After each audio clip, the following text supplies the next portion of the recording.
Let me wait for people to get in here. I don't know if I'm going to keep this video up or if I'm going to put it on Patreon. I haven't decided. But since I'm waiting, I'll be back. I'm going to get into my intro and then I'm going to talk about today's topic. I wanted to surprise you guys with a live. So let's get into it.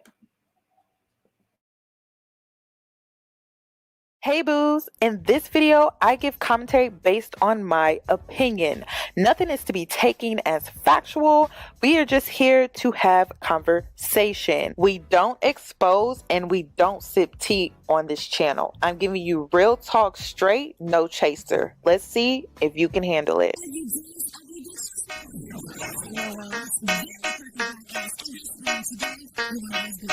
Cause I'm a boss. I haven't done anything for you to be proud of. Of course you have. You are marrying a man who can support you.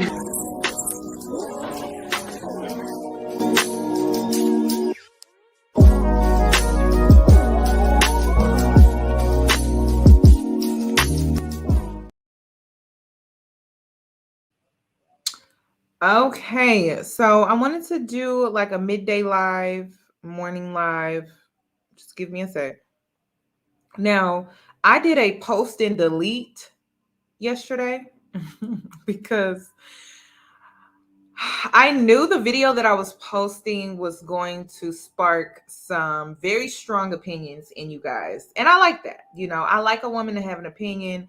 I feel like it's part of your womanhood to have your own mind and to have your own opinion. But I wish I would have posted it with my commentary. So I'm going to go ahead and play the video that I posted and then deleted.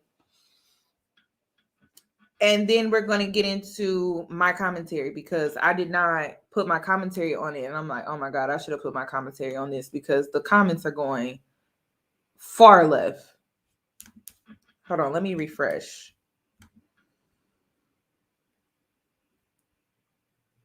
Let me refresh.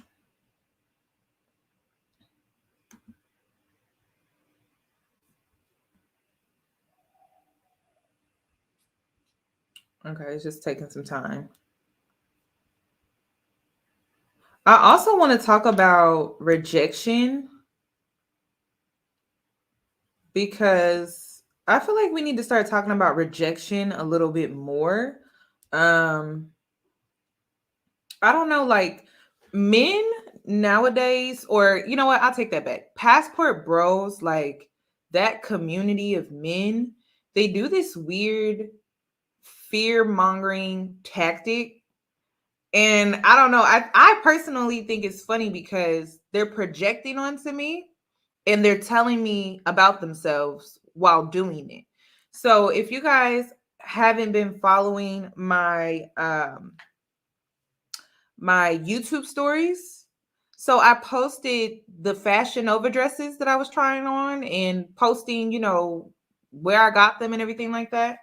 And there were a bunch of men that came in like roaches, you know, out of nowhere. Don't know where they came from, but they came in like roaches and decided to comment without y'all without like I don't know.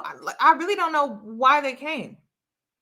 So they came in like roaches and they kept making comments about past I don't know, just like weird comments, like trying to humble me, you know.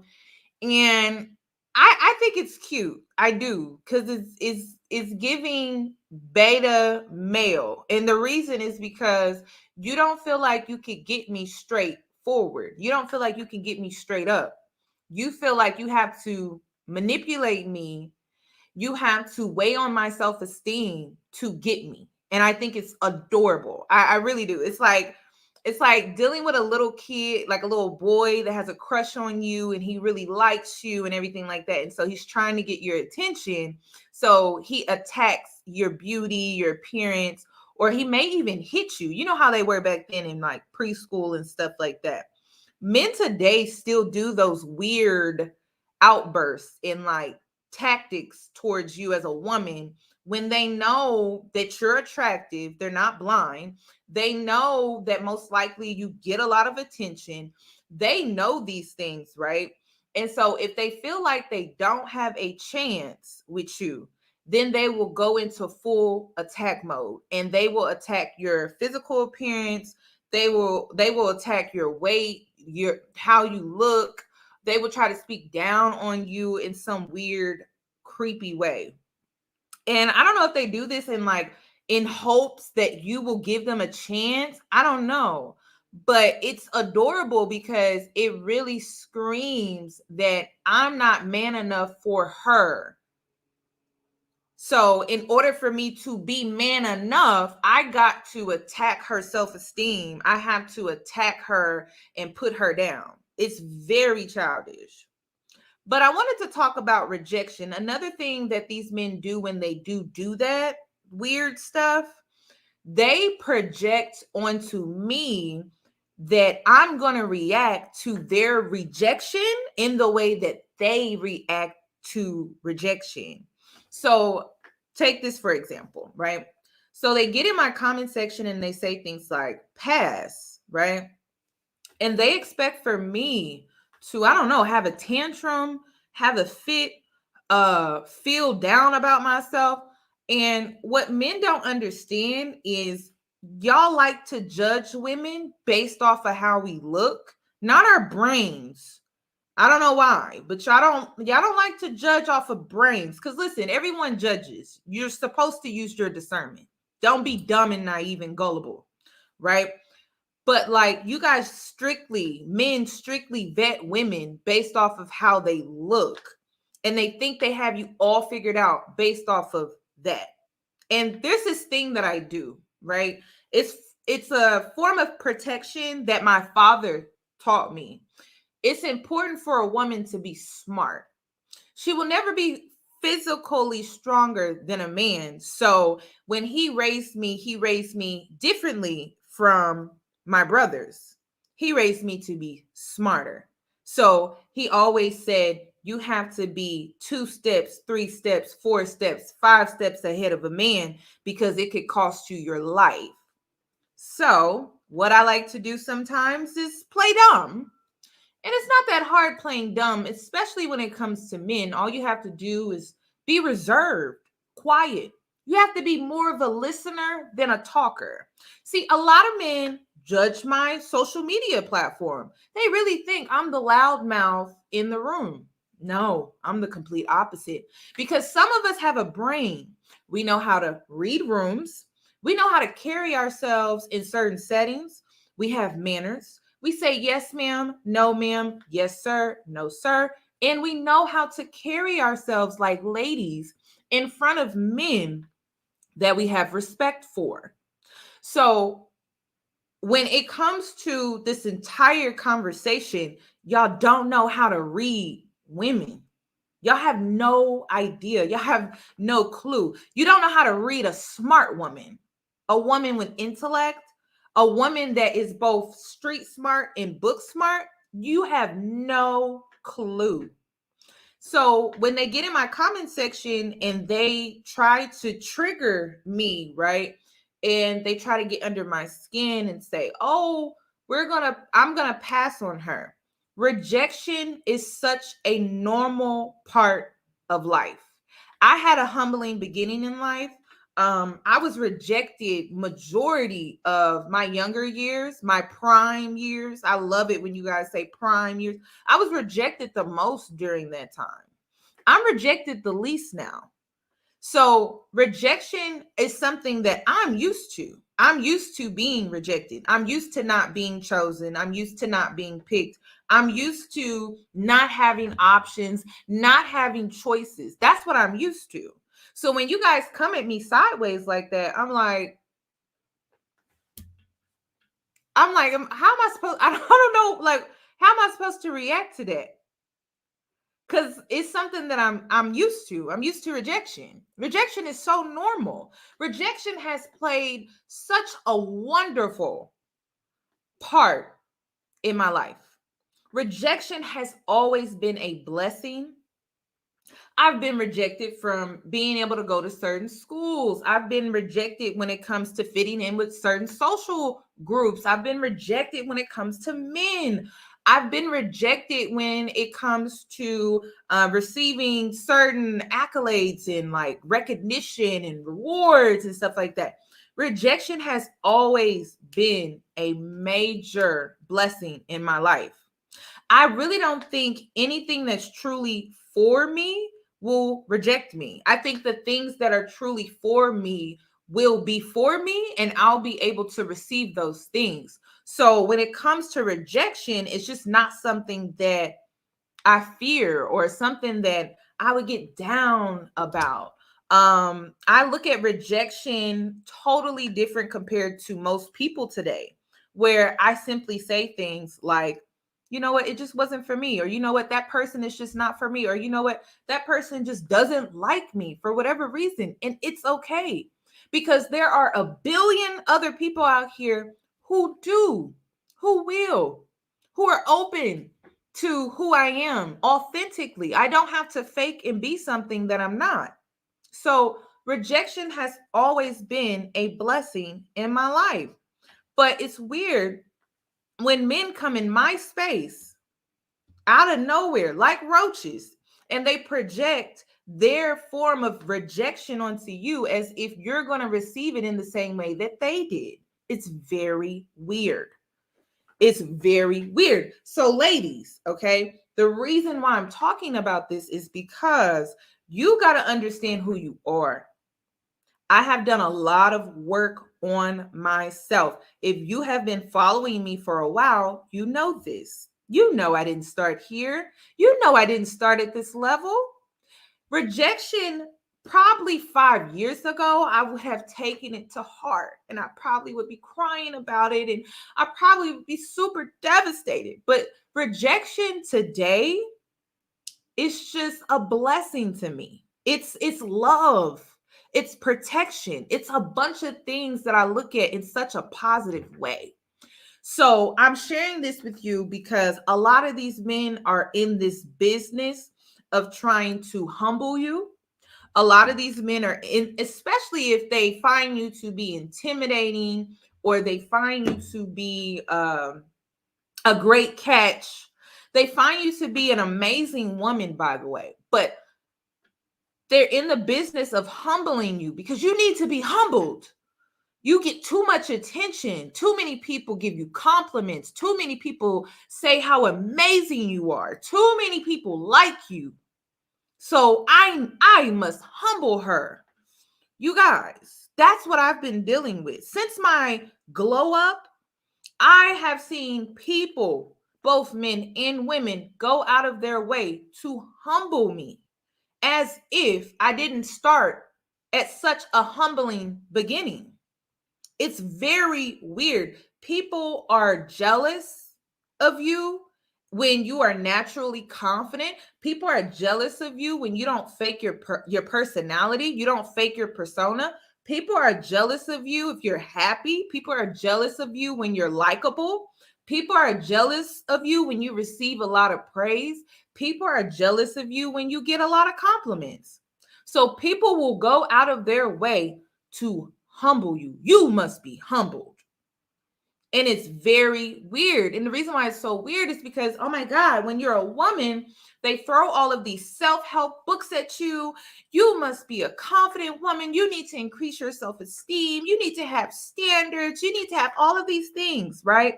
To be such an amazing woman, you must not have any insecurities. Okay, so you do the work. And you know what's waiting for you when you get done doing the work on yourself, not projecting your insecurities on others, both men and women? You know what's waiting for you when you get done doing the work? People who feel you think that you are all of that. And so you must be humbled. You must be stopped. She has to be stopped. And you know what it does is when people go out of their way to humble me or try to humble me, it actually feeds my ego. Like it makes me feel like, damn, I must be doing something right, because when I was down and out, nobody cared.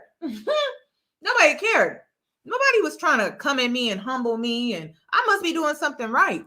Because if I got people coming out of the woodworks, roaches coming out of the corners, I didn't even know they was there. And I'm like, where are all these people coming from? I'm like, why do y'all care so much? I'm like, who am I? Who am I to you? Who? But they are bothered. They are bothered. And then don't be the girl. Oh my God. Don't be the Black girl that's bubbly and funny. Don't be the Black girl that actually has personality. And I'm not talking about twerking and all of that. I'm just talking about like we just simply having a conversation. We're keeping our clothes on. You're meeting my eyes. You're not in this area. You're talking to me up here. Oh my gosh, they can't stand you. They don't think bubbly Black girls like us exist until they come across one and they just don't know how to take it. They don't know how to take it. So I'm telling you now, when you level up, please make sure that you are building yourself up strongly. Okay, you can't fake confidence. You cannot fake confidence. Okay, when you build yourself up, okay, you lay it brick by brick, not makeup layer by makeup layer by makeup layer. That's that fake stuff. We don't do that over here. When you actually lay your confidence, okay, you create your foundation, you laying it brick by brick, right? Okay, you may be doing some mirror work. You may be going to therapy. You may be working on your relationships. You may be healing some of your relationships. You may be doing things like just working on your body image and taking care of yourself and loving yourself. You are laying your confidence brick by brick. No one is going to be able to knock you down. So please understand that when you work on yourself and you finally build yourself up, right, brick by brick, understand that people are waiting to knock you down. People are waiting to humble you. People are waiting for your downfall. And this is why when you put in that work, when you put in the work, I'm talking about the real work. I'm not talking about where you go out here, you create a roster of men and you think you're doing something. No, because you could easily be humbled with that.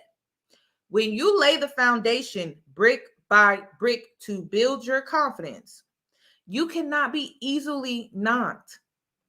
And it's just that simple. People gonna try though. That's one thing they gonna try. They gonna try, but you know where you started. You know where you came from. And every time they try to humble you, you like, dang, you know, like I know what it's like to be rejected. I know what it's like to be ignored. I know what it's like to be overlooked. I went through that. I know what it's like. So it's like when they try to trigger you, it's just like, I started there. I started at humbling beginnings. That's how I was able to get to this part. But see, they ain't see all that. That's why you shouldn't judge a book by its cover. You may actually like it when you open it. But they don't know that. They don't know that. They think they know everything. They think they've met everyone. So I'm going to get into this video here. Oh, wait, I'm not showing my screen.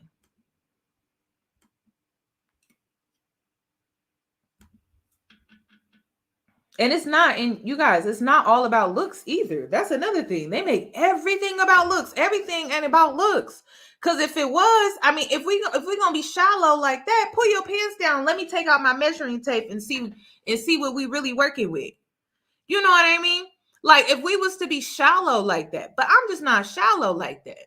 I'm not shallow like that.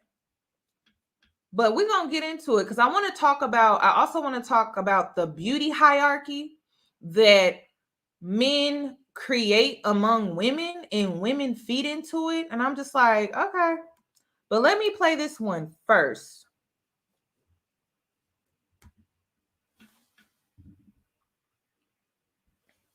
I wanted to talk about how your friends are keeping you from quality experiences. Okay. Now, I know the title of this video is your friends are keeping you from quality or no, high value men or whatever like that. I know a lot of y'all get triggered when anyone says anything about a high value man. But in my opinion, I took it as your friends can keep you from high value or quality experiences. Experiences. Let's just focus on experiences. You can take men, you can make them a part of the experience, or you don't have to. Okay. So let me go ahead and play this video, and then I'm going to give my commentary on some of the things that she had to say. Men pick up on this energy. Ladies, let's talk about some reasons why your friends might be keeping you single. I know we've all heard this term before, and some of us might kind of think that this is cheesy, but you are who you hang out with. If your friends are continuously choosing to go to low-value places to meet men, clubs, bars, strip clubs, I mean, I've heard it all. This is a common way why you are not having success, as well as why they might be having no success. Okay, so let me give you my opinion on what she's saying. Okay. If you keep hanging around women who their only goal in life is to go out just to get attention, they don't care about the type of attention that they get. They just want it. They just want the attention. And it's different when you go to the club every now and then, just to have a good time, just to listen to some music. But when that's the only place that you go when you go out, you're going to continue to have low quality experiences. Okay, because this is about experiences. I'm going to get into high quality experiences here in a sec, but you're going to continue to have low quality experiences. Also, another thing, when you're around women who have low quality character, while you're trying to attract a high quality character man, that don't go together.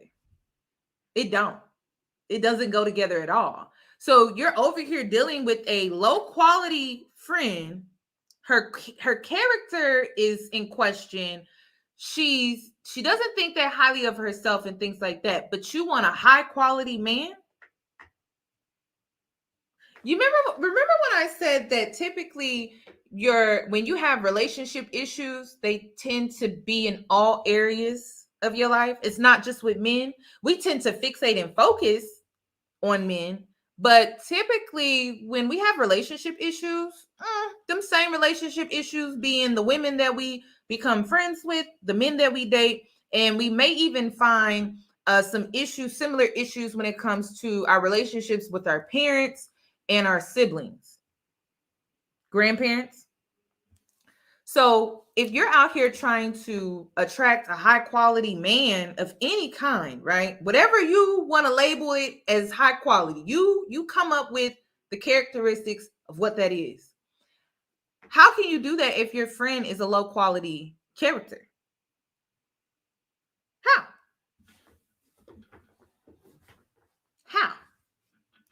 I'm telling you. How can you do that? And then typically when your friends, and this is where a lot of women don't want to be honest. Women lie to women a lot. Lie. The worst, and I'm gonna be real with you. The worst person you can go to for advice sometimes is your girlfriend, because she will lie to you. She's not gonna tell you the truth. She don't want to hurt your feelings. She don't. She's going to tell you probably what you want to hear or something close to it. She's probably going to sugarcoat it because she's not going to tell you the truth. She's going to give you instead of giving you a low blow, which in some cases is necessary, she's going to lighten the blow and coddle you a little bit and tell you something that you want to hear instead of what you need to hear. There's no way you can go out here and say you want to attract a high quality man, whatever that looks like for you. For me, it's with integrity, right? A man of integrity, but you have a friend that doesn't have it. Do you get what I'm saying? And then if she doesn't have integrity, she doesn't have high standards. Okay. So how do you think that reflects on you, the woman that wants this guy or this man with higher qualities. It doesn't go together. Your life has to reflect your goals. That includes your friends, any potential man that you want to date, and your relationships with your family. It has to be 360. That's why I didn't like the femininity movement, because it only wanted to focus on men. But all your relationships have to reflect the lifestyle that you want to live. It can't just be you pick and choose certain areas. And this may be the reason why you're not successful. Have you actually went through and just looked at all of your relationships to see if it reflects the lifestyle that you want? Or does your relationships currently reflect the lifestyle that you don't want? It's a question that you have to ask yourself. It's a question that you have to ask yourself. And this involves women having accountability. And I know a lot of y'all don't like accountability because, again, Black people look at accountability like blame and shame. No, accountability is about responsibility. Okay? It's about you taking ownership for things that you are actually responsible for. You're responsible for who you keep around you. You're responsible for who you have around you and who you entertain. You're responsible for those things. So it's not about blame and shame. That's your trauma talking. It's truly about you taking responsibility and ownership for the things in your life that you need to take responsibility for. That is what accountability is. Okay, so I'm going to continue because she's speaking facts, y'all. I just got to reword some things. That's all. If your friends are continuously being promiscuous, thinking that they can steal somebody's man, always in relationships as side chicks, and you know what type of behavior I'm talking about. These are women that are not your friends, and they are not women that you need to surround yourself with, because men pick up on this energy. These are not women that you want to introduce your husband to, your high value husband. When you get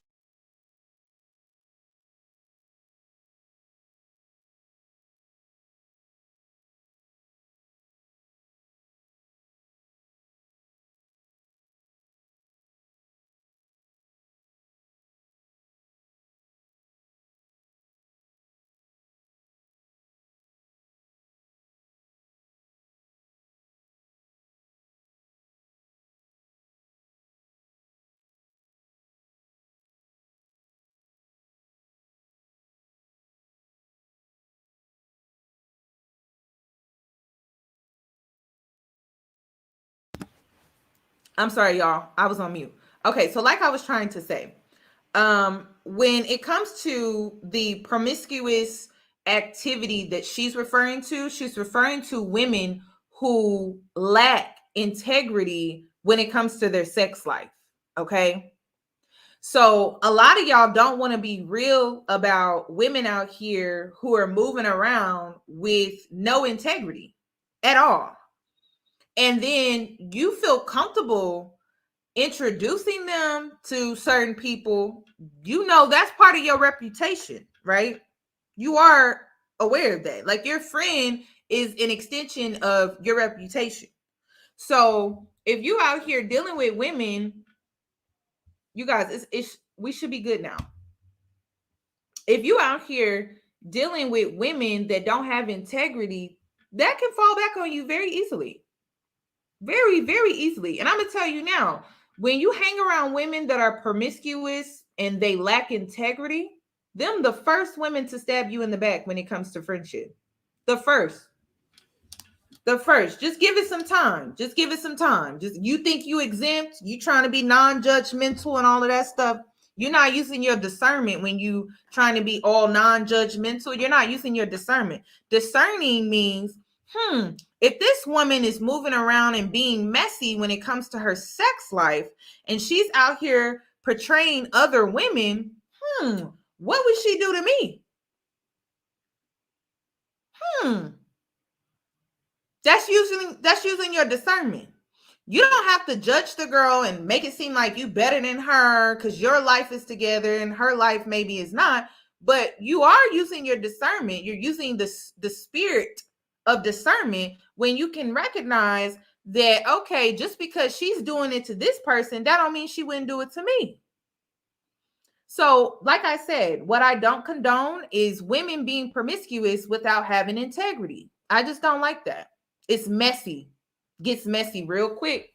So don't think because she's not doing it to you that she won't do it to you. She could very well do it to you. Also, okay, because we're leveling up, right? That's what we're doing. So say you have a friend that is out here being promiscuous and they don't have integrity while doing it, because it's different when you're promiscuous and you have integrity. Okay, you're letting everyone know involved that everyone involved that they're having sex with knows about what they're out here doing. Okay, communication is the key, right? So, in my opinion, I just don't believe in body counts after a certain age. I think it's weird, but that's just my opinion. But say you are hanging around a woman and she moves around without integrity when it comes to her sex life, right? And so you bring her in and you introduce her to a social group of people that you use as a resource, networking, information, trying to meet people to get yourself more opportunities and things like that, right? Because we're leveling up, right?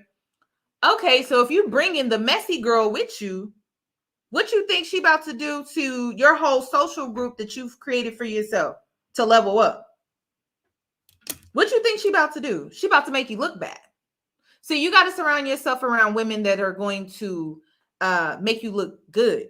Okay, I'm not talking about just looks though. See, a lot of y'all get caught up on the looks, but y'all never think about the mind and the spirit of a woman.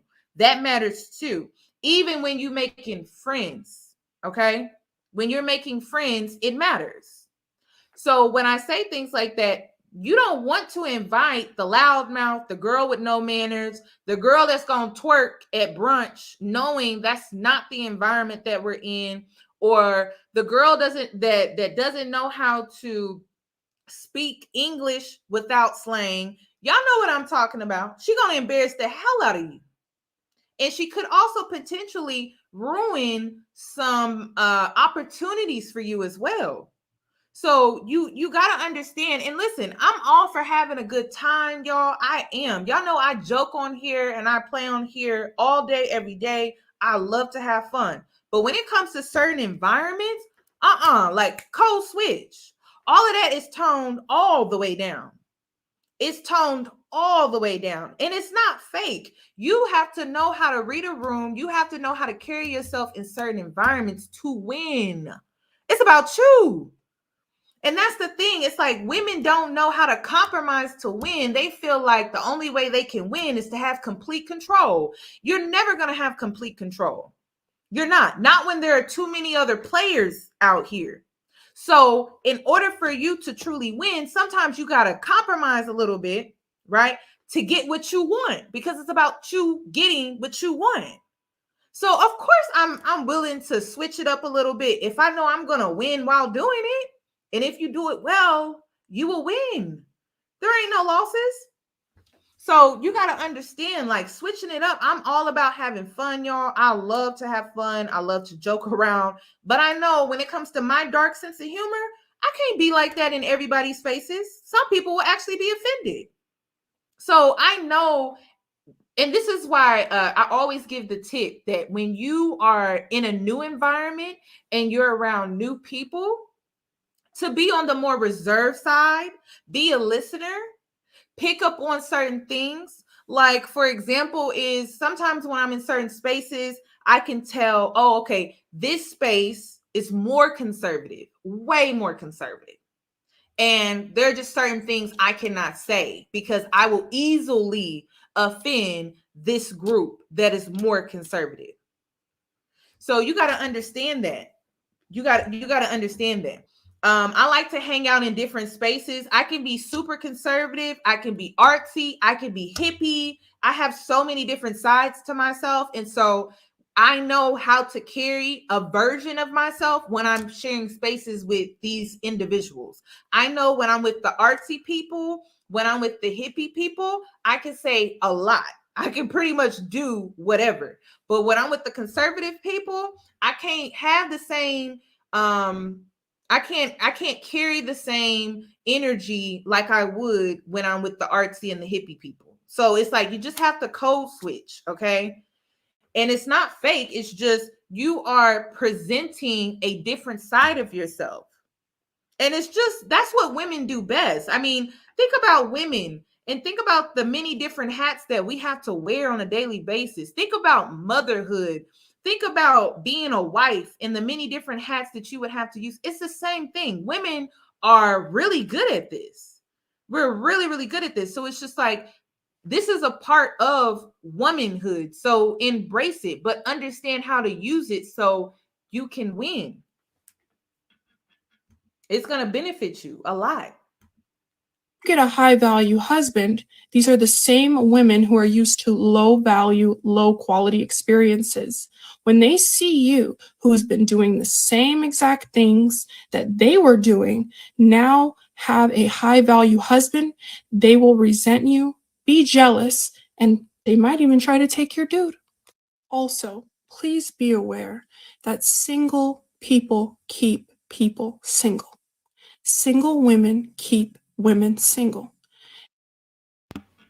Now, I know a lot of people got triggered with her saying single people keep single people single. It's the single and unhealed people. Okay. The single and unhealed people keep people single. It's the truth. It is the truth. And she said people. She didn't say women, she said people. Single, unhealed people keep people single. Because they don't know how to let the past go. They don't know how to let their past experiences go. They tend to have bitterness and resentment.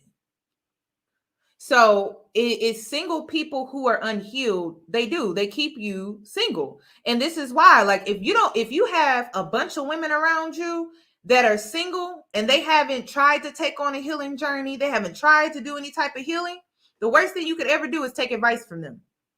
That's the worst thing you could ever do. Because they're going to tell you to do something based off of their hurt. They're going to tell you to move and do things based off of their hurt. They're not going to tell you to move and do things based off of healthy and being stable.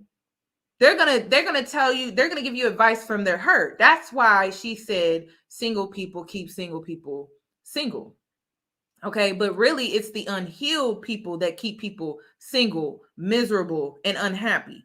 And this is why you have to be careful about the advice that you get from people online in these podcasts. Have they gone to therapy? Have they taken on a healing journey? Have they reflected on their life and past experiences? If not, they shouldn't be out here giving advice to nobody. If they don't have a heightened level of self-awareness, they can't advise nobody. They can't advise you. How can they advise you when they can't even advise themselves? Make it make sense, y'all. So you got to be careful. I'm not saying every single person out here gives horrible advice, but like if they haven't done any type of work on themselves, if their life doesn't reflect something positive, why would you take advice from them? And sometimes when we have friends who are single and we meet somebody who's of value, quality, who we're vetting to be our husband, etc., these women will try to make up things and reasons why you shouldn't be with him, reasons why you should continue to enjoy your life, reasons why you should not get married. They put these things into your head, and because you trust them and you've been friends with them for a long time, you tend to listen to their advice. Even in your subconscious, you start to think about this. It keeps you single. When we tell our friends about our accomplishments, our achievements, and they try to undermine it, or they try to give us an underhanded compliment, throw shade, whatever you want to call it, these are things that you need to pick up on, and you need to pick up on it quickly. Because when you start getting money spent on you, trips, vacations, and your dream life, these women are going to be jealous of you. They're going to not be happy for you. They're going to throw more shade. They're not going to attend events that you invite them to. Not You guys, this actually happened to me. Have you ever had a girlfriend that's more obsessed with your love life than you are? Now, I'm gonna be real with you. When I was in my prime, like I said, I was rejected a lot. I really never got hollered at like that. Okay, so when you go through a glow up, you're getting attention, but then not even that, you've leveled up mentally, right? Like you have standards and stuff like that. Like you've done the inner work. Like it wasn't just the physical, right? Because any woman can go out here and get attention. Okay. But I had a friend that was jealous of the type of attention that I got was because it was more than just sex. Okay. See, a lot of women, they get attention and it's just sex. But when you actually get the attention of a man and he invests in you and your friends are seeing him invest in you and take a liking to you, that's more than just sexual. That's when the jealousy comes in, especially when they are the promiscuous type and they feel like the only way they can hold a man's attention that is successful is through being sexual. Then all of a sudden they're looking at you like, well, what am I? They start comparing, like, well, what am I doing that what is she doing that I'm not doing? And then they get mad when they see you get gifts and you get the princess treatment that they want, and you're not even having sex. So that's what I'm saying. Like you have to be around women that are aligned with your values. Okay? You have to. You have to, because if they see that you're getting stuff and they doing the whole Olympic stuff, right? Trying to prove to a man that they're worthy by, trying to be all sexual, and they're doing the labor, and you're just basically being, I don't know, like good company. You're just being good company. They see that and then they compare, and then they are mad that they don't get either better results than you or the same results, and so they start to envy you really bad, really bad. Then the next thing you know, your love lives become competition, so then they start to compete with you, right? And so they'll like they'll, and this is why when it comes to some men, it's like I understand where they're coming from. Okay, sometimes when these men come on here and they're talking about the experiences that they have had with women where they felt used, I 1,000% understand where they are coming from. I see both sides. Okay, I see both sides. However, we're not about to sit up here, right, and try to make it seem like it's hard for a man to find a good woman. No, it's hard for a woman to find a good man. So because of that, I tend to give the womanly perspective, right? So with me saying that, I had a weird, experience with a friend who she just could not handle my love life. Like she couldn't even be happy for me. And what was crazy was she got, when we were in our prime, she got majority of the attention. Majority. She got the most of it. If I got any. I mean, I don't even think I got any really. So you got to be careful, y'all. You got to be careful. Like girls really do get mad if they see you getting stuff and you not even having sex. They get really mad. Like they get really mad, and then when they see that you don't even put in half the amount of Olympic efforts that they do, because again, they're in that mindset of feeling like they have to prove themselves to be worthy of whatever man that they're dating, it can get really messy. And then they'll stalk you. Oh my, they will stalk your social media. They will stalk you and try to keep up with your love life and stuff like that. It's very weird, y'all.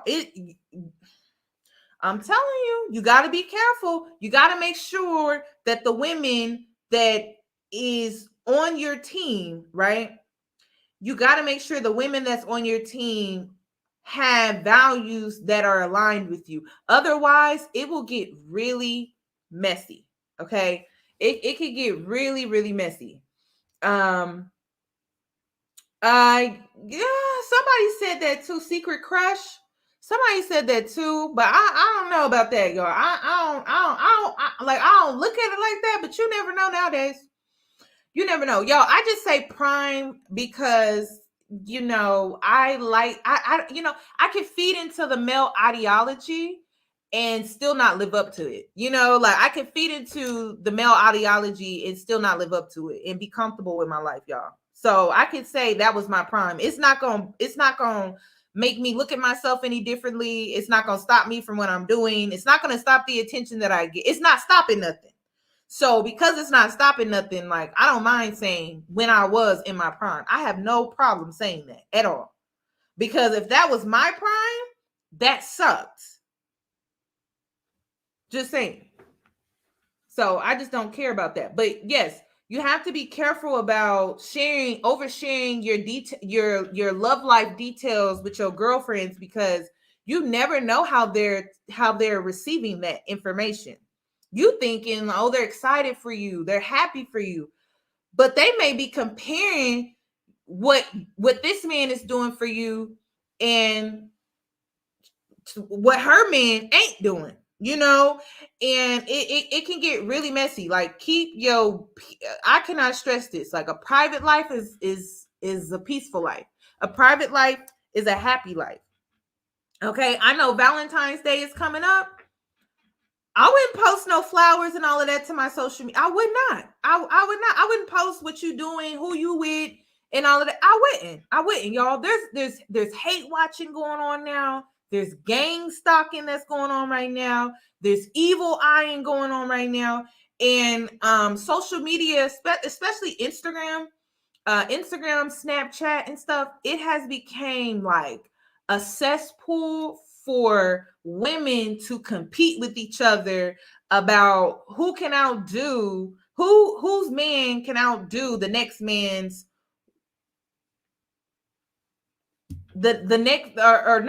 whose man can outdo whose man. Basically, like it's weird, y'all. It's weird, y'all. So I mean, if you want to participate in that, listen, that's you. Okay. But I'm telling you, like, just know everybody that's watching you, they're not happy. They're not happy for you. They're not. They you know what they wishing on? Your downfall. You know what they wishing on? That breakup. That's what they wishing on. And that's the energy that they're sending you when you post those things about your relationship. You thinking that they're happy for you, but no. No. Yeah, like who got the best man, y'all? It's weird. It's weird. And then another thing that you have to worry about too when you posting stuff to social media is people are basically nowadays when it comes to social media, if a man is treating a woman right, it's simping. If a woman is catering to her man, it's pick me behavior. It's weird. In my opinion, a relationship should be made of a pick me and a simp. That's the only way it's going to stay together. Y'all get so caught up in this gender war bullshit that y'all be competing with y'all be more concerned about what women think more than the man that you're in a relationship with. And that's going to keep you single. Then men, same thing. They be more concerned about what other men are going to think by how they treat a woman. And that's going to keep that man single. Like it's a mess. A simp and a pick me is going to make a wonderful relationship. You want to know why? Because it's two people that reciprocate. Yeah, it's two people that are giving and receiving. Yeah. So it's weird how social media has turned into this playground where if a man is given to a woman, is simping. If a woman is given to her man, is pick me. And it's like, well, how else do you think the relationship is going to be nurtured? How do y'all think a relationship is gonna stay together? Y'all supposed to be at war in the relationship? That's crazy. I be seeing that. That's crazy. I've seen women say crazy stuff like, "Oh, I would never give to a man." I'm like, well, how do you plan on staying in a relationship with this man if you don't give? Every relationship, it doesn't matter if it's with a man or a woman, you have to give. You have to. You also have to receive. That's just as important.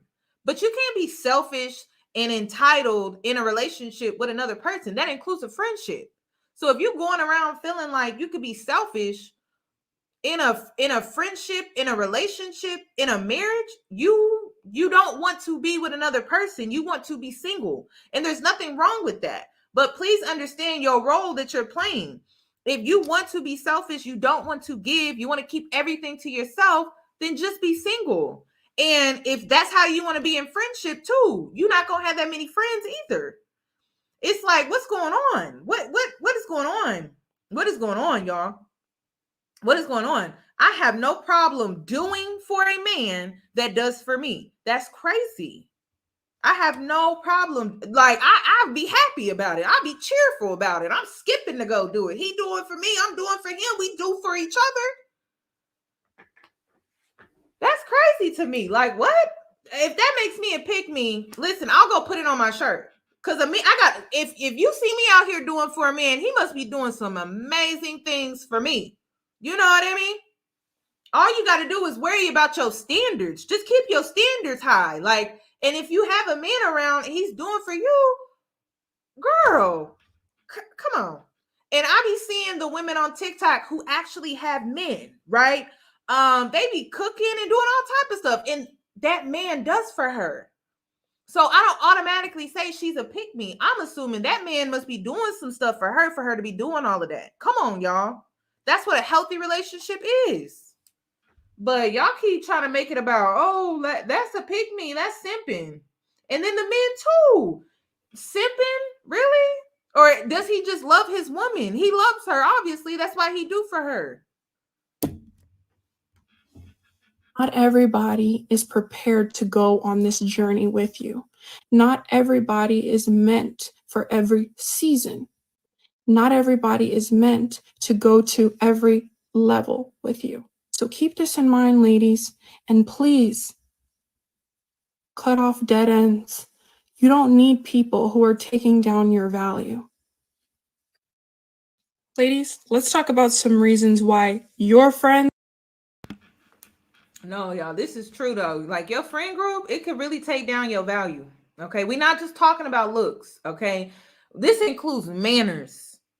Because I keep telling y'all, it just seemed like people don't have manners no more. And I'm just like, who raised? Y'all don't have manners? Y'all don't say yes, ma'am, no, ma'am, thank you, no, thank you. Y'all just be snatching stuff and taking and just don't know how to carry yourself. Like, please understand, like, yes, your friend group can definitely bring down your quality of life. It surely can. It surely can. Now, if if you're smart, you'll have a diverse group of people. Like, if your friend is okay with her just being a party friend in your life, I guess you can make that work. She's the friend you can go clubbing with, have a good time when you need to just get out, let your hair down. You had a stressful day at work. You had a stressful week, right? You go and you hang out with her. Cool. But you only hang out with her in that setting.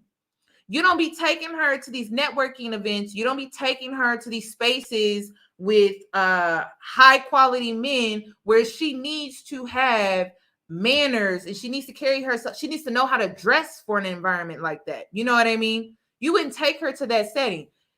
Those type of friendships do exist, but it's very unique. Some women get mad if you don't invite them to other spaces with other people. And so they get mad and stuff like that. So I don't know. It just depends. If you can work that out somehow, some women are able to, some women are not. So it just depends. But a lot of women do. They get mad when they see that you don't invite them to certain events and stuff like that, where the setting is different. You know, it's more, you know, you can't be the type of friend where you sit down and it's a large party and you only want to pay for your stuff. You know what I mean? Like everyone just splits the bill and they just pay, you know? But she would be the type of friend that would make a scene and make it a big deal and ask the waiter to come and separate herself from the whole ticket. You know what I mean? So I don't know, y'all. You gotta be careful out here. Gotta be careful. It could definitely bring your quality of experience, your quality life down. There was another one. Two more videos I want to talk about. I want to talk about this too. Women falling for the beauty hierarchy, like this number scale. Y'all keep feeding into it, and y'all don't understand how by you doing that, men will always hold this power over women collectively. And women can take their power back when they stop feeding into this beauty hierarchy. Okay, so let me go ahead and play this video.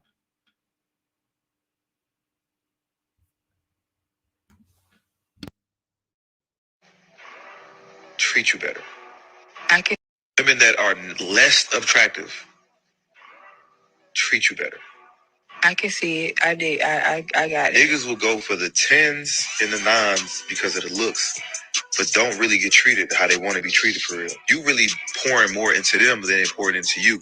You goddamn trying to make sure they good, buying them shit, taking them out, checking on them. They ain't giving that in return. Not all of them, but most of them. Now you come across these 5, 6, 7.5s, they are most likely to treat you way better because they know that, especially if you're a high value guy, they gonna make sure like, I want to keep this nigga around. I'm gonna make sure I keep this nigga around. So how many 5s or 7.5s you got? 5s? 5. You said 5s, then you said 5s, 7.5. I got like some 7s. I deal with 7s. I don't really try to judge them on that, but I know they ain't like the best. Women that are less attractive treat you better. I can see it. I did. I got it. Niggas will go for the 10s and the 9s because of the looks, but don't really get treated how they want to be treated for real. You really pouring more into them than they pouring into you. Okay, so you guys, I wanted to talk about this. Okay, I don't care what a man labels me. A man can label me 0. Okay, at the end of the day, I'm still gonna be me. So a man can label me whatever. And you know what? I like it when men label me because it's easy to move around that. When men think they have you figured out, they think that you're predictable and you're not the predictable type. It's easy to move around the placement and the label that they have placed onto you. Why do women feed into this beauty hierarchy that men have created? I think it's very weird.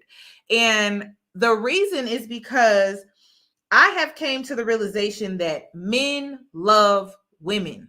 They love women. They love different races of women. They like short women, petite women, plus size women, thick women, slim women. They like women. That's what they like.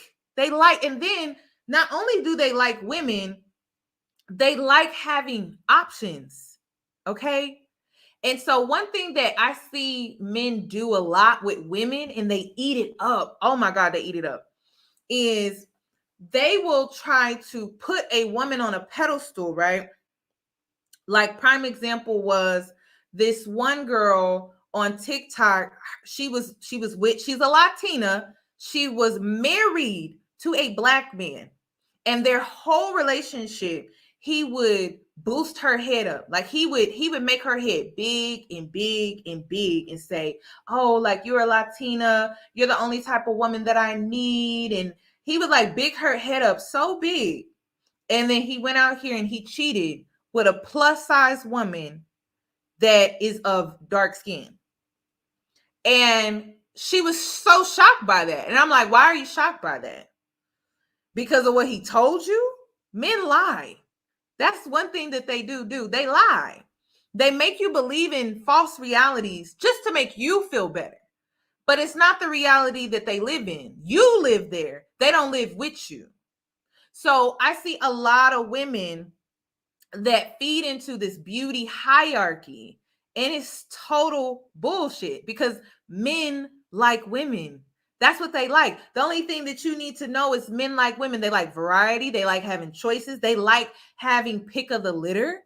So they can have you convinced that, oh, I only like black women, or I only like foreign women, or I only like Latin women. They can convince you all day. But when it comes down to it, they like women, period.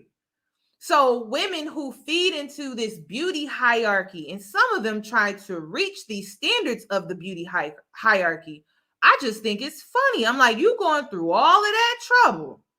Just like the Latina that was on TikTok. She went through all of that trouble. She thought she was hot stuff. And this man went out and cheated on her with the complete opposite. And then when she made the video, she was saying how she's with her husband and she's realizing that she is not his type because the women that he keeps cheating on her with are plus size women who are brown skin.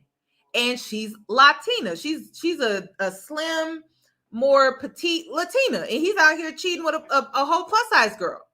So what women need to understand is men like women, and there's nothing that you can do about it. Nothing.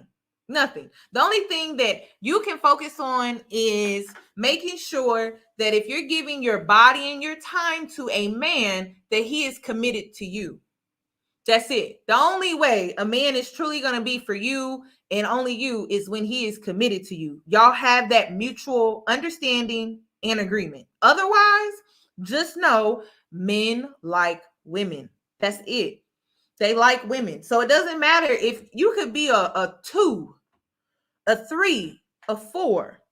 Men are easy. Okay, that's another thing. Like, men are very easy. So it doesn't really take much. It doesn't take much at all. It does not. I've also seen women that feel like you got to do all of these tricks in the bedroom and you got to be hypersexual and all of that stuff. And at the end of the day, you cannot compete with men loving women. They like women. Okay? You cannot compete with that. So I don't care how freaky you are. I don't care how freaky you are. At the end of the day, the only thing that you may have a chance at doing is giving a man a different experience overall, right? Overall, you can maybe give him a different experience. Maybe you should work on your sexual energy. But all these tricks and stuff that they be trying to get women to do, it's just game, y'all. It's all game. It's just manipulation. So that's all you need to worry about is men like women. They like plus size. They like thick. They like in between. They like slim. They like tall. They like short. They like average. They like white. They like black. They like variety. They like variety. So it doesn't matter. The only way you can get a man to commit to you is a man that wants to commit. But at the end of the day, men like women. That's what they like. So that's all y'all need to know. Y'all keep trying to do these rating scales. And I get why men created them. It's to just get easy access. Like, of course, like some of these women believe in the rating scales. They do. They believe in the rating scales. A lot of these women believe in the rating scales. And men want you to. They do. They want you to believe in the rating scale. Oh my God. They want you to believe in this whole you're in your prime thing. Right? They want you to believe in that. They do.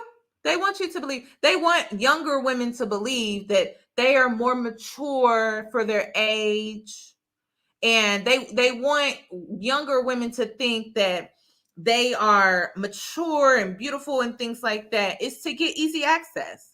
That's all it's about. But don't think they won't get with a woman or sleep with a woman that's their age. They would. If they found her to be sexually attractive, he would definitely sleep with her. But he done laid up with you and told you basically everything that you wanted to hear, that you're so mature for your age and you're beautiful and all of this stuff, right? But come to find out, he went and he slept with a woman his age, 50, 55. Happens every day, y'all. So all you need to know is men like women. They created these hierarchies just to get easy access to you, just for you to lower your standards so that they can get easy access. And I think they're doing a fabulous job because women keep feeding into it. They do. They keep feeding into it. It's one thing, you can play along.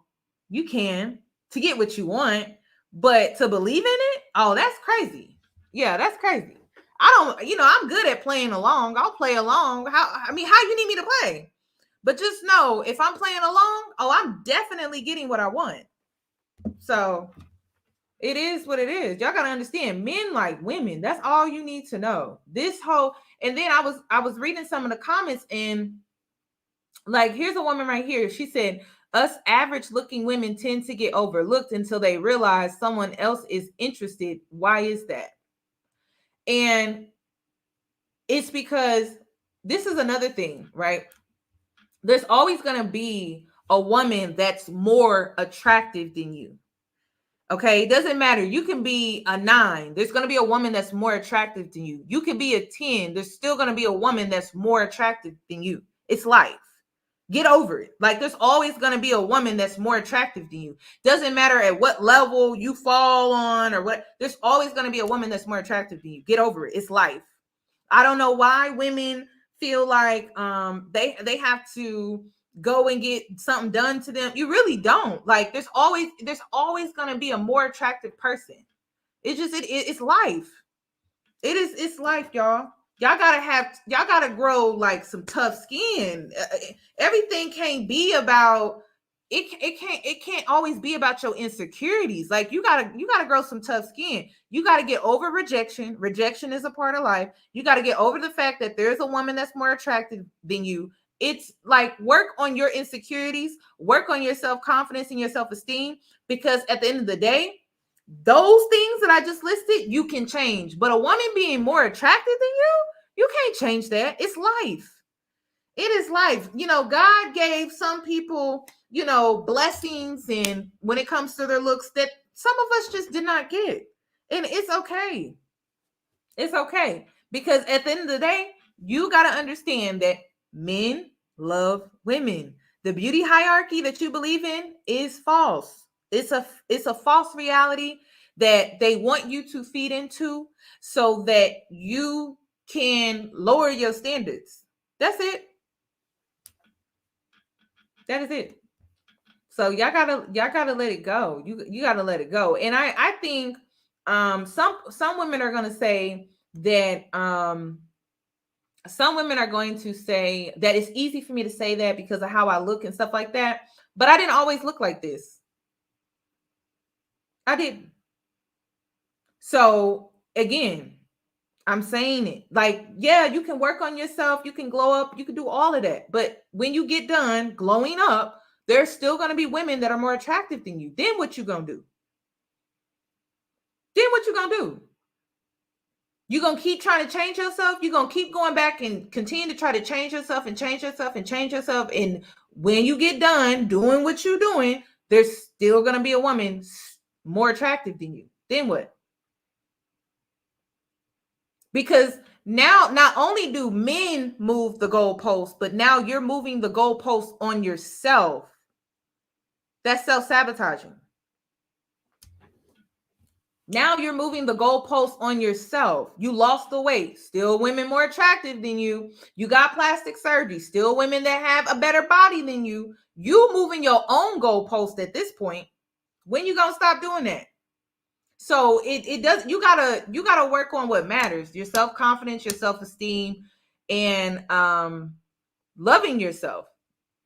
But you're gonna get into the and we've seen it, y'all. We've seen some beautiful women get work done, and because they kept moving the goalposts on themselves, they don't even look close to what they looked like before. And a lot of people find them to be more attractive before. So make sure you're not moving the goalposts on yourself, because that was taught to you through manipulation from men. It's not even coming from you. It's coming from what you were taught, believing in this whole beauty hierarchy. That's not fair to you. So work on yourself. Don't be your own ops, and don't self-sabotage yourself. I don't. But and then also, I'm glad you guys brought this up. A man loves when he finds out that a woman only needs validation. They love, I'm talking about men that want to take advantage of you, the ones with the hidden motives. They love when you seek outside validation, because they know how easy it is to manipulate you. How easy is it to manipulate a woman that seeks outside validation? Well, you can convince her of just about anything as long as you are giving her the validation that she seeks. This is why women who need attention to feel something in life, I actually feel bad for them, because they will be put on a string by a man, by society, by other women, and they're like this puppet. They just move according to who gives them attention and validation in life. And the whole time they're being used. Because again, when you're a puppet, right, you have strings and stuff like that that are controlling your movements. You're not who you are. You don't even know who you are. You're not even in your identity. So a man has the ability to basically like manipulate you to do whatever he wants you to do. And you'll buy into it easily because you seek that validation. And then typically women who seek validation outside of themselves, they're desperate. That's why they seek the validation. And so you're willing to do whatever it takes to receive it. Yeah. You're willing to do whatever it takes to receive it. And so since he knows that, because I be studying women now, and I'm like, wow, if I was a man, I'm like, damn, it would be so easy to manipulate a woman that seeks outside validation. It would be so easy to manipulate a woman who seeks outside validation. All you got to do is like tell her exactly what she wants to hear. Tell her you love her. Tell her that she's beautiful. Compare her to other women and put her on a pedestal. Oh my God, it would be so easy. I could get whatever I wanted from her.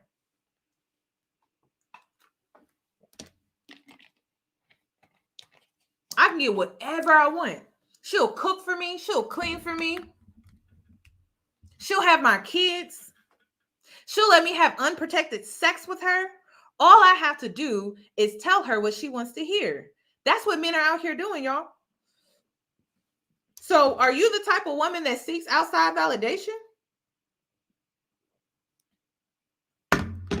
Me personally, I grew up thick. And so seeking outside validation was scary to me. It's always been a scary playground. That's why when men come into my comment section like, oh, you're looking for attention. No, I know the difference between valuable attention and bad attention. All attention ain't made the same. So there are people who will give you attention that value you. They see your worth.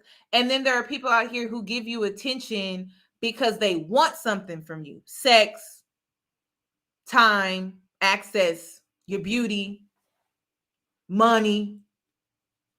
They don't want you for you. Maybe your status.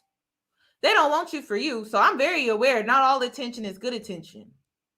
Also, I'm also very aware women, y'all got to understand this. Just because you got him don't make him a real prospect. It don't. It don't. Just because you get attention, that doesn't mean you have a viable prospect. It just means you got a man's attention. That's it. Doesn't really mean nothing. So a lot of women feel like they have a roster, but you really don't. There's probably like maybe 1 or 2 men on that roster that you can probably take serious. The rest are just wasting your time.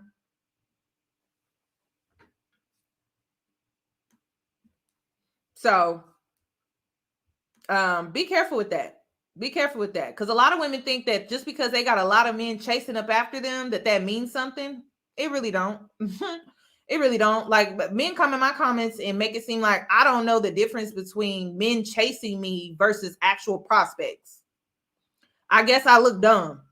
I don't know. But they don't think that I know the difference. Oh, I definitely know the difference. I've been knowing the difference since I was a kid. Like I said, when you grow up thick, you got a lot of men chasing you, giving you attention.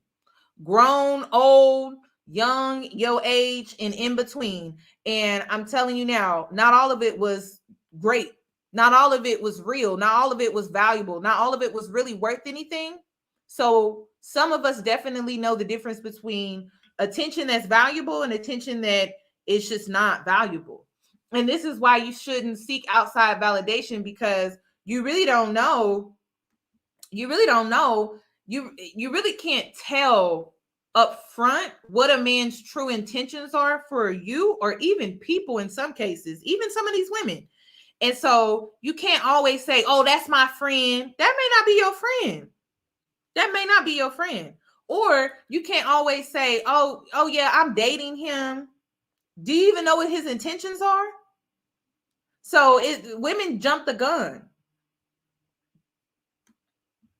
Women jump the gun sometimes. Like, slow down. Slow down, y'all. Not everybody your girlfriend. Not everybody's your bestie. You got to see what people's hidden intentions are before you can start giving them concrete placements in your life. You got to be careful. Okay, let me continue. I'm going to keep putting your super chats, you guys, on the screen. You got to be careful, but I'm going to move on. Oh, okay. So I had to save my favorite for last. Let me go down. This right here. Hold on, this is my favorite video because family, what's going on? Listen, I want to address this because I tell women this all the time. Like, I tell women this all the time. Okay. I tell women this all the time. So before I start this video, right? And I have learned this from experience. I actually have proof. So you guys okay. So the narcissist that I talk about on my platform, right? He recently commented on my Instagram. No, not my Instagram, my YouTube story. Okay. Now I have blocked this man on Instagram. I have blocked. I changed my number. Okay. I changed my number. I blocked his email.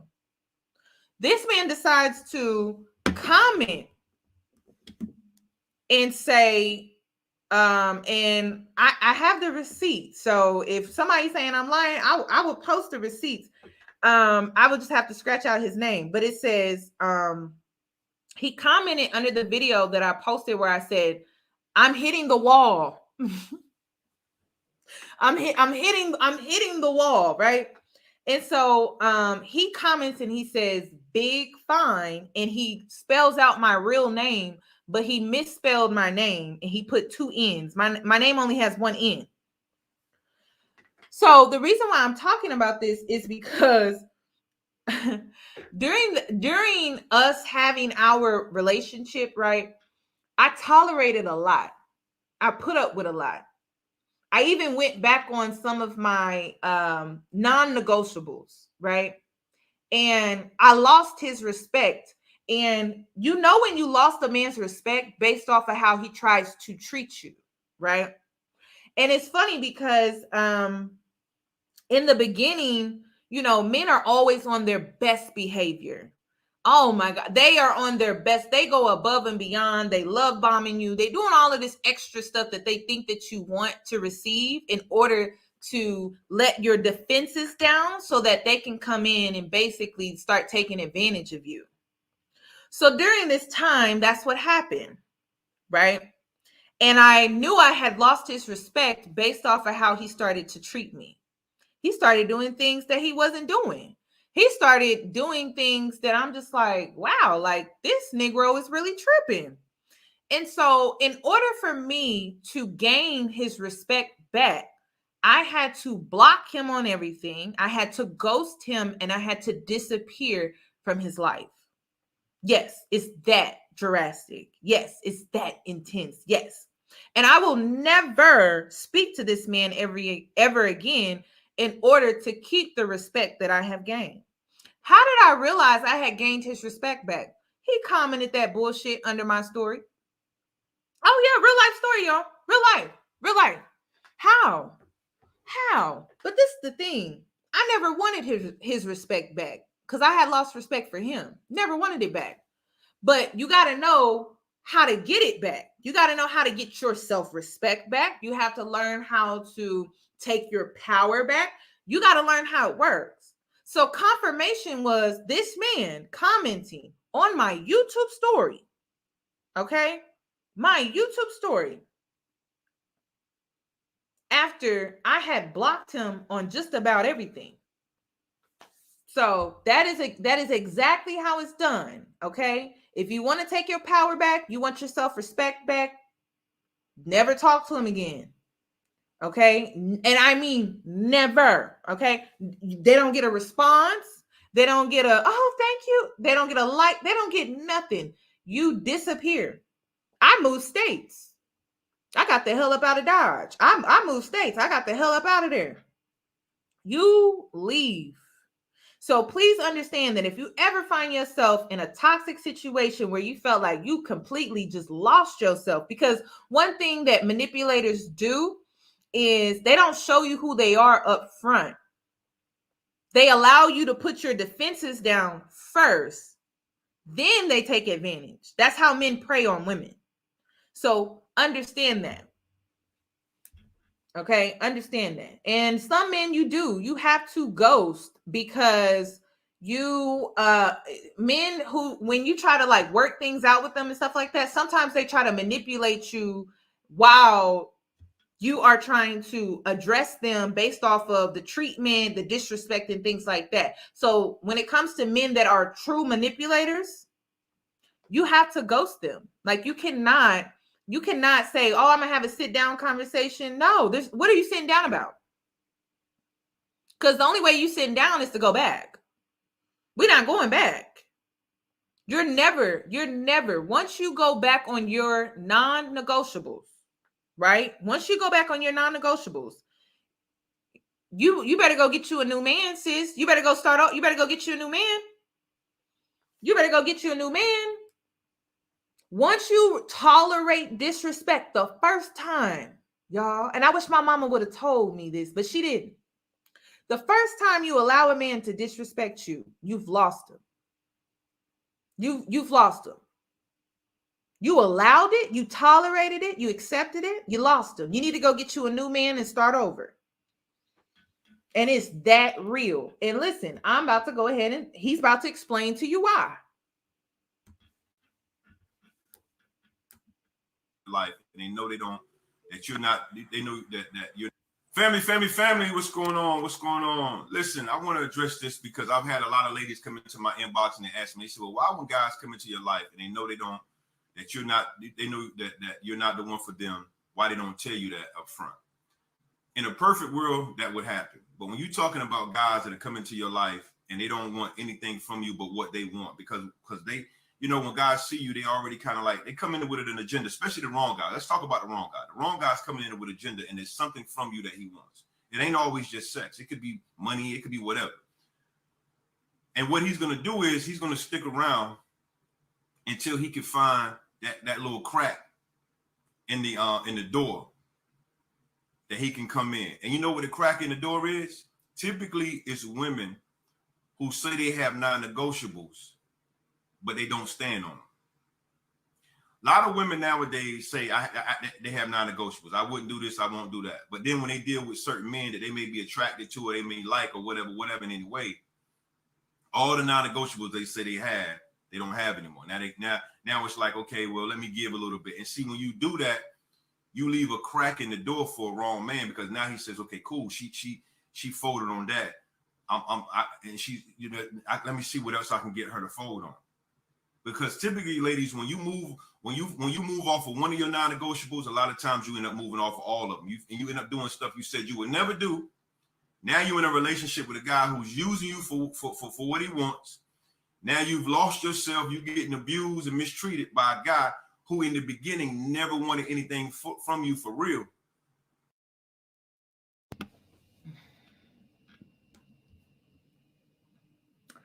I know, y'all. I know it's a tough pill to swallow. That's why when it came to the doctor, I just blocked him. I'm like, well, I didn't.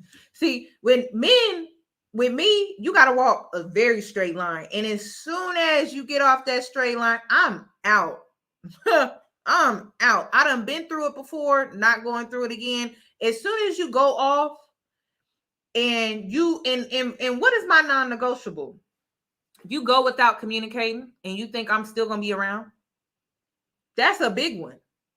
You can go without communicating with me for 3 weeks. I'm out. I've done that before. I'm not doing that again. Block. That's simple. Not doing it again. So as soon as a man goes back on a non-negotiable for me, I'm done. Got to start over. Got to start. And listen, ladies, it's this simple. Okay. You can either move on. You can move on when the first non-negotiable is crossed, or you can give him 2, 3, 4 years, and then you still have to get you a new man, sis. It's really up to you. It's up to you.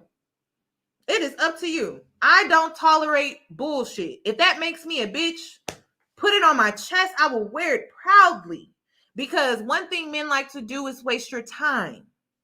And they love to play with women that like to be played with. So if you don't want to be the type of woman that is played with, you got to be a bitch. If he does something that is inexcusable and it goes against your non-negotiable, girl, he's out of there. One strike, you done, you out. And yes, you have to be cutthroat like this. Because if you leave room for any like wiggle room or for any ways for them to get around it, oh, they will try it. And then as soon as you allow it, they playing with you. They playing with you. A man that plays with you ain't serious about you. He not serious about you because he willing to risk losing you, sis. That's a red flag. And that's exactly what that man did. The doctor, he risked losing me by being on bullshit. And one thing that I know about a man who don't speak for you for 3 weeks, oh, he dealing with somebody else. He dealing with a whole nother woman.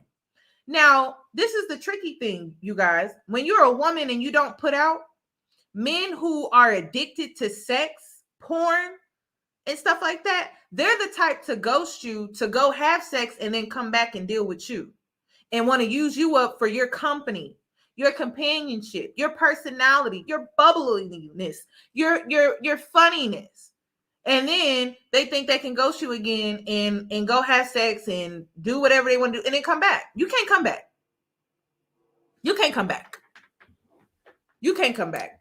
Some of these men will go out here, have sex with other women, and then use you for your personality in your company because you actually have a personality. You actually are enjoyable to be around. You can hold a conversation. You have intellect. But they know they can't hit you, right? They can't have sex with you. So because of that, then they go deal with some other women, right? And then they try to come back. See, when you can't circle back. There's no circling back.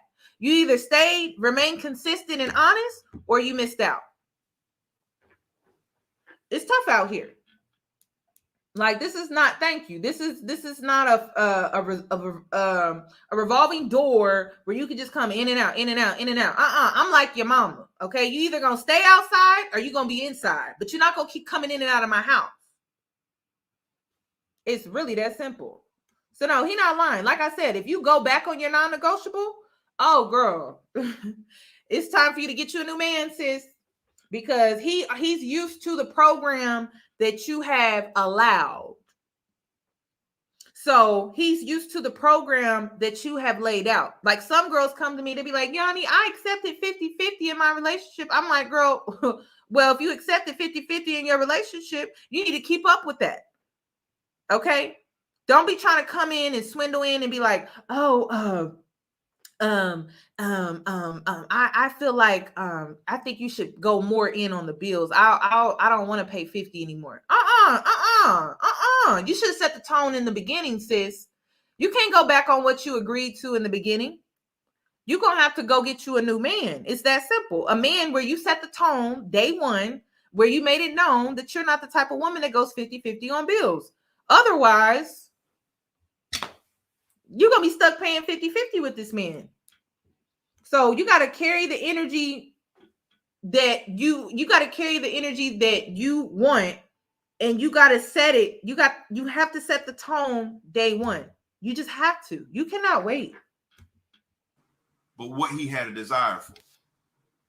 The way to get rid of this guy really, really quick and to see and to be able to identify him really early on is if you have non-negotiables and you stick to them. Because these type of men do not want to work hard. They don't want to work hard. And if they find out that it's going to be a lot of work for them, they are going to leave. They're going to get out of there because everything they get, everything they do, they want it to be easy. Because really, at the end of the day, they're not in this to put work in. They in it to get it to get their needs met in whatever way that may be. But a woman with non-negotiables is going to run them off because they're going to be like, oh, this is too much work. Let me tell you, ladies, something. Typically, and this is just a side note, and this is something I've talked about with a lot of guys. Typically, a man, if it comes to sex, he wants to have sex with you at least 3 times. After that 3rd time, he felt like, okay, woof, I got this out of my system. Now I can move on, right?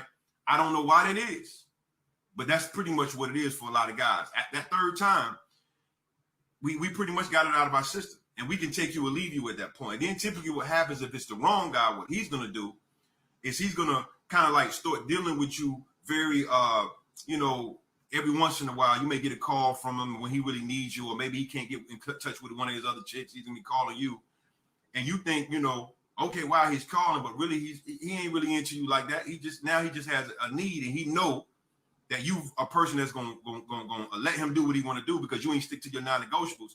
Now he's coming back around to use you when he wants to use you. You have to stick to your non-negotiables. First of all, you have to have non-negotiables.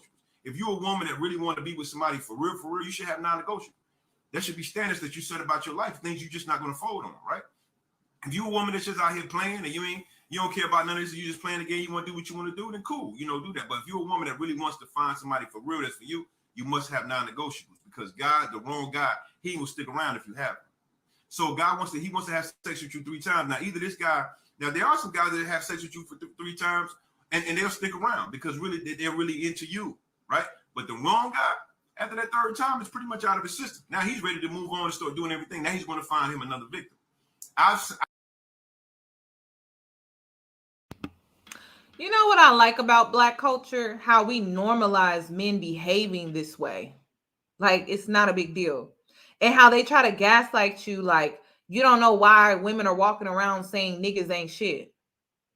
This don't sound like niggas ain't shit. Sound like it to me. I find it interesting, though, how men can coach women on how men are. But then you gaslight women on being angry at men. We all know that majority is there are more bad men out here than there are good men out here. That's why finding a good man is so hard to find these days. But when it comes to a man finding a good woman, that's so easy to find these days. But we sit up here and we normalize men coaching women on this type of behavior, right?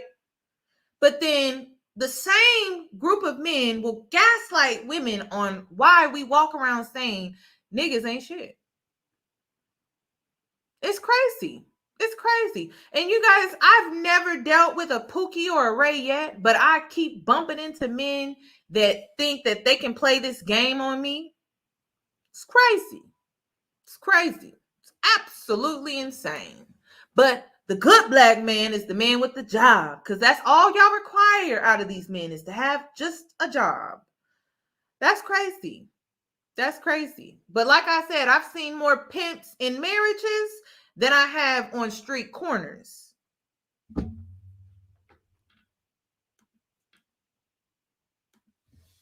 I've seen this so many times in my own life, ladies, where I've met women and they said, I won't do this. They had non-negotiables. They won't do this. They won't do this. As soon as I start spending time with them, being around them, all those non-negotiables out the window, and everything they said they wouldn't do is pretty much gone. Now, for the wrong guy, what he gonna do? He gonna totally lose respect for you. Once he realizes that he can get it, he can get in there. There's a crack in the door, and he can get in, and you ain't gonna stick to your guns. He like, I got it, and he's gonna lose all respect, and then he's just gonna do what he want to do because he know you're gonna let him. This is important information that you ladies need to know. It's not your fault per se that this happens, because guys shouldn't be like this, but a lot of guys are. It just is what it is. But in order for you to protect yourself, you must have non-negotiables, and you must stick to them no matter what. This your boy. Don't say I ain't trying to help. Family. What's going on? What's going on? Listen, I want.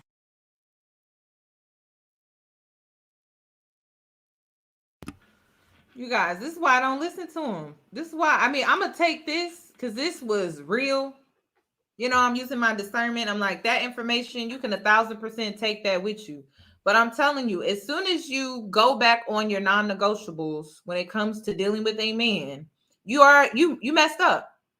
You messed up. And you might as well start over and set the standard and the tone with a new man at the very beginning. Okay?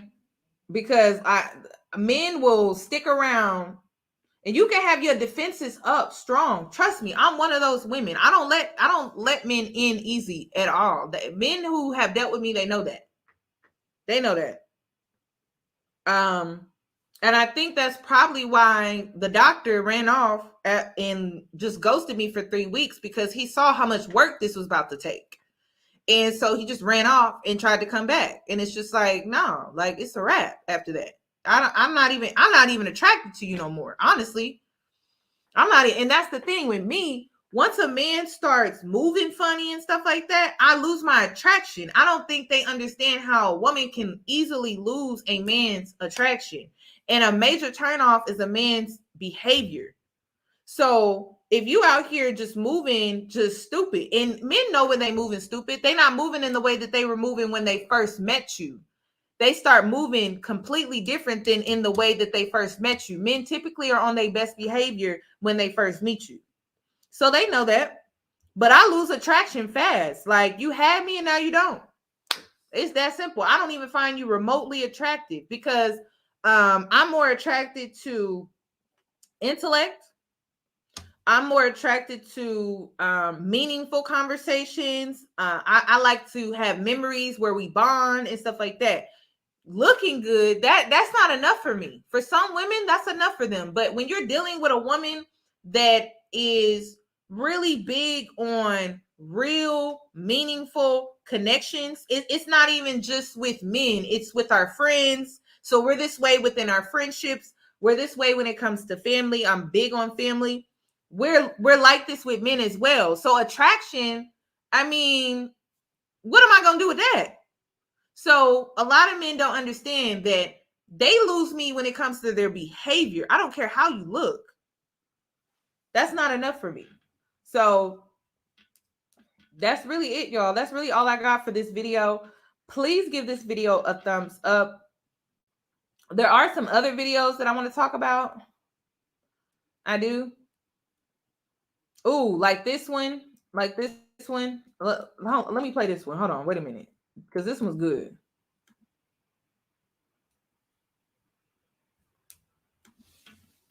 This comment wasn't to me, but I feel compelled to insert.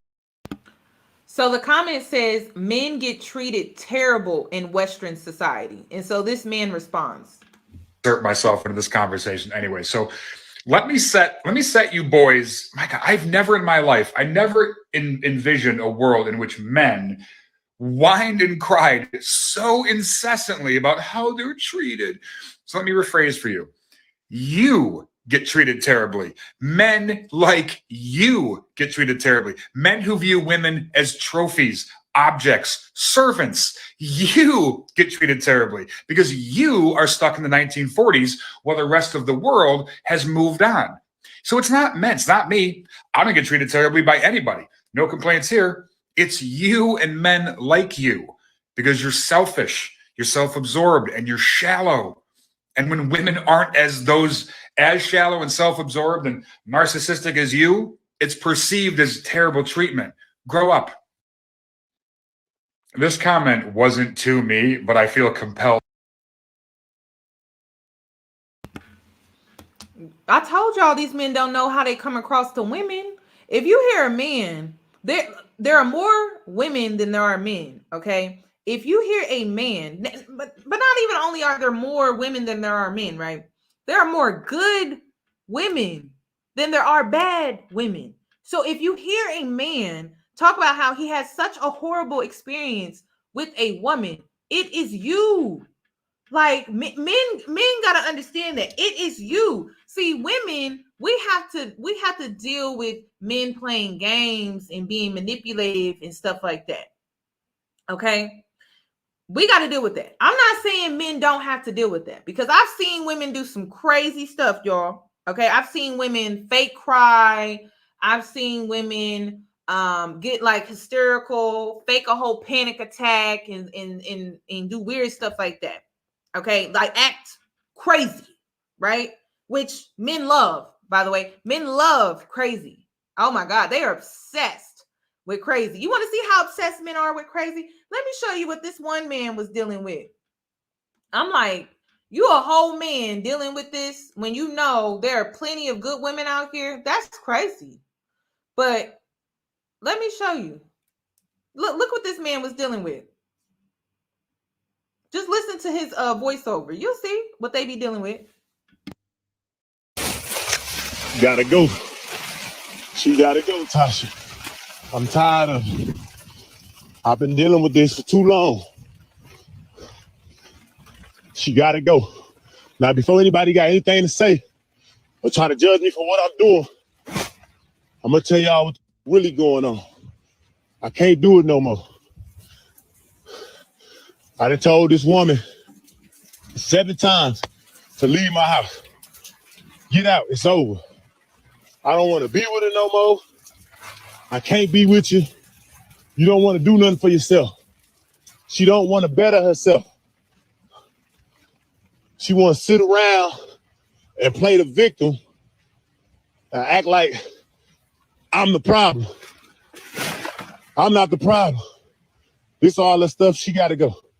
I asked her 7 times, get yourself together. I even tried to make it work. She living with me. I'm paying all the bills. She got her kids here.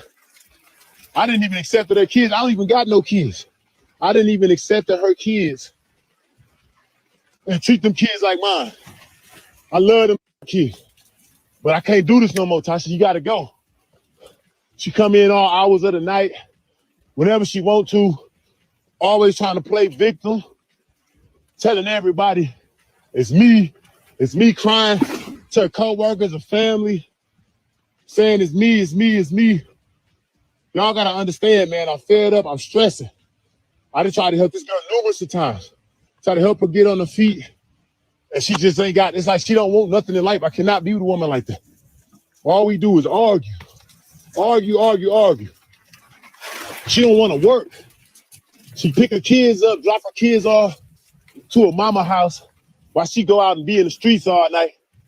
And I'm already paying the bills. And the f***ed up part is, I got a homie, his wife got a business. She was gonna hire her on the spot to answer the phones for her business, $20 an hour. I tell this dumb, hey, my homie wife got a business. All you gotta do is answer the phone, $20 an hour. She gonna look at me and tell me what the fuck I look like. I'm like, what do you mean? What the fuck do you look like? $20 an hour, you telling me you can't work for $20 an hour to sit on your ass? That's when I knew I couldn't with her no more. That's her kids' stuff. It's like I can't do it. Her kids tear my house up. You know what I mean? I love them kids with my dear heart, but I can't do this. Sometimes you get fed up.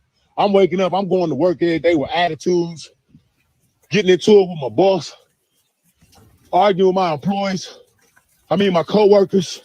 And it's like, I just can't do it. God, please forgive me for doing this. I never meant to be this way. Like, you know, I'm a good man at heart, but sometimes you get fed up. I done asked her 7 times to leave, and it's just like, I can't deal with this no more. I just want y'all to see, I got her stuff out here. And if you ever try to come over here and mess up my house or anything like that, man, I already got my police report filed. So they will come find you. Don't come over here on my property. This is my property. Y'all see nothing wrong with the house. No windows busted. Nothing's wrong. I'll show y'all the side. So she come over here acting crazy. First of all, she's going to jail. Second of all, I just want to show y'all so that don't nobody say nothing like, oh, that was already messed up and you trying to. I can't do it. When you fed up, you fed up. $20 an hour to sit down and answer the phone. You told me what the you look like. Like I can't do this. Your stuff is outside. I apologize, God. Please forgive me for doing this, man. I ask you to release me from any negativity or anything in my life. And my heart told me to do this. I love them kids. I do not want to put them kids out, but they gotta go. They gotta go. I've done too much for her and those kids. You have to go. I can't deal with it no more. I can't deal with nobody that don't want to do nothing to help better their life. I can't do it, man. And that's just what it is, man. It's like it don't make no sense. God, please forgive me for this. God, please forgive me. Just forgive me, God. Please. Okay, so this is what I love to do. Okay, reverse the roles.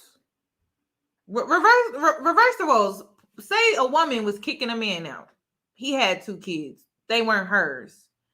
He couldn't keep a job. He wouldn't keep a job. He wouldn't try to better himself. Would this man still be wrong? Would the woman be wrong?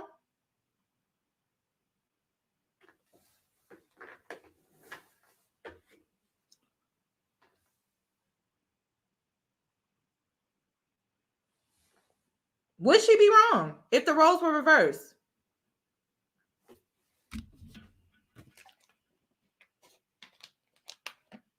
It's a real question.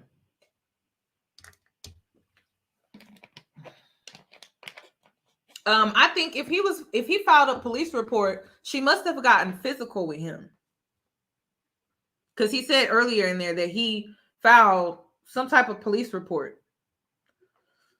So y'all got to understand, like, see, when y'all try to reverse the role, when the roles are reversed, women don't show y'all don't give men no sympathy. Now, me, I'm leaving room for her side of the story. Because I always leave room from both sides.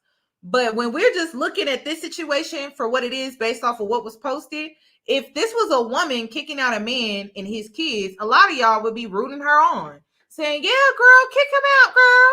Kick him out. What I like to focus on is what the man said. The woman did not want to better herself. She didn't want to better herself. The woman didn't want to accept a job for $20 an hour. The woman would go out and hang out and party with her friends and stuff like that. Come on, y'all. But like I said, this just proves my point that men love toxic women. Oh my God, they love toxic women. They love to play the superhero role and pick a woman that's a dismantle and distress and take on 2 of her kids and be that Superman in her life. And then when it blow up and it backfires in his face, then he wants to complain about it like he didn't have better to choose from. He had better to choose from, but no, he wanted to play Superman. That's what he wanted. So I don't feel bad. I don't feel bad because men have a choice. They can choose better women. They just choose not to. But he wanted to be a hero. So I don't know. I don't even like y'all. I personally don't like people around me that are not trying to better themselves. So I couldn't imagine living with somebody that don't want to better themselves and then living with 2 kids that are not mine. I couldn't imagine what that's like. So no, I feel like these men can choose better. They like toxicity. They like fixer-uppers. They They like, I can save her. They like those type of women. They don't like women that help themselves. They find her to be intimidating. So I don't know. They need to start choosing better though, because they got options. They got plenty to choose from. There are more women than there are men. There are more good women in the world than there are bad women in the world. Like, seriously? Come on. So I just wanted to play that video to show y'all that a lot of these men just be out here choosing wrong. I'm sorry. They just do. They do. And I feel like it's because they have this need to feel like they played this major role in a woman's life. The hero, the Superman, Beauty and the Beast type stuff. I told y'all that men have a fantasy that is completely different from a woman's fantasy when it comes to romance. A lot of these men have a savior complex. Like, I want to feel needed. I want to feel like I saved her life. That's why they going and getting their passports. They don't like it when a woman is on an even playing field with them and can, I won't say completely match him, but decently match him in a lot of areas. They have to pick from the bottom, very bottom, to feel like they are needed, which is really sad. And they don't understand how that is backfiring on them and it's blowing up in their face. That's why he felt the need to do all of this. So that's all that I got, you guys. You can only, and this is for people in general, you can only help people that want to help themselves, period. Doesn't matter what the situation is. You could be a friend. You could be a woman in a relationship dealing with a man that's a bum and he won't get it together. You could be a man dealing with a woman that's a bum and she don't want better for herself.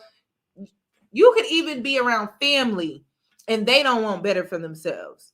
Again, people will only accept help when they want to help themselves. You cannot force help onto people. So it's just a part of life. But that's all I got for today's video, you guys. Please give the video a thumbs up. I would greatly appreciate it. I don't know if I'm going to keep this video up or not. I think I will.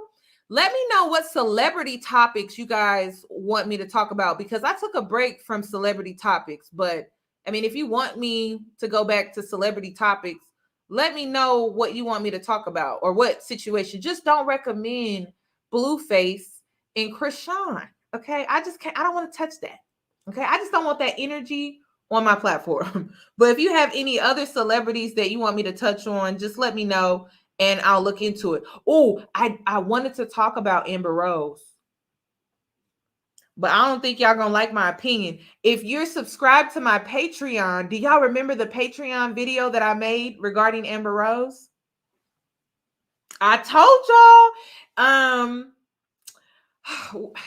Do y'all want me to repost my Amber Rose video that I did? I could post it and make it available to the public, because a lot of what I said came true.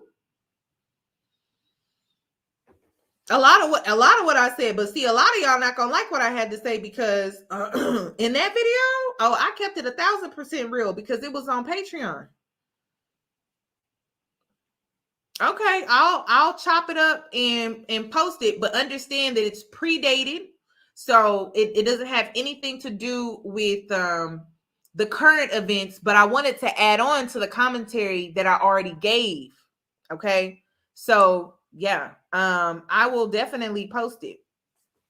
All right, I'll post it. I'll try to post it by this weekend. But you guys, give the video a thumbs up, please, if you're really wanting to see the Amber Rose video. And I'll see you guys, catch you guys in my next one. Bye, guys.